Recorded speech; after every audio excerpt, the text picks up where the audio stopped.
L'annonce fait toujours réagir à Kinshasa. Le gouvernement a levé le moratoire sur la peine de mort.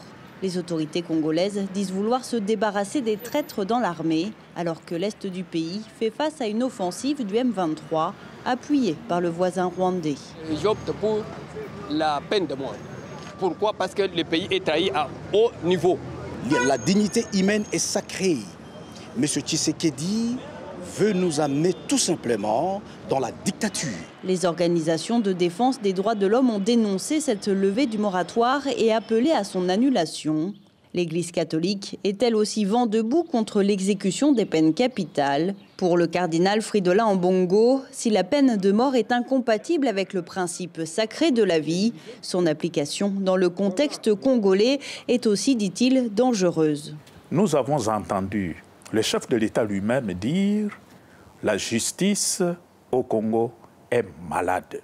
Appliquer la peine de mort signifie remettre cet instrument entre les mains de cette justice qui est malade.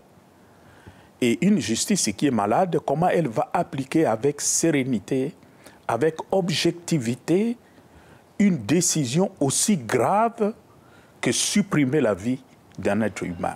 En RDC, la peine de mort a toujours été prononcée par la justice, mais depuis 2003, elle est commuée en prison à perpétuité.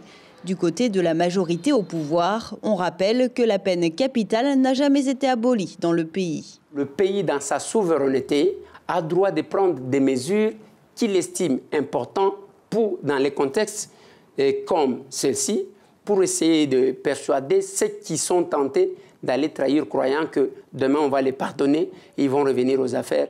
À Goma, dans l'est du pays, 11 militaires accusés d'avoir fui devant l'ennemi risquent la peine de mort. Si la sentence se confirme, la RDC pourrait exécuter pour la première fois depuis 20 ans la peine capitale.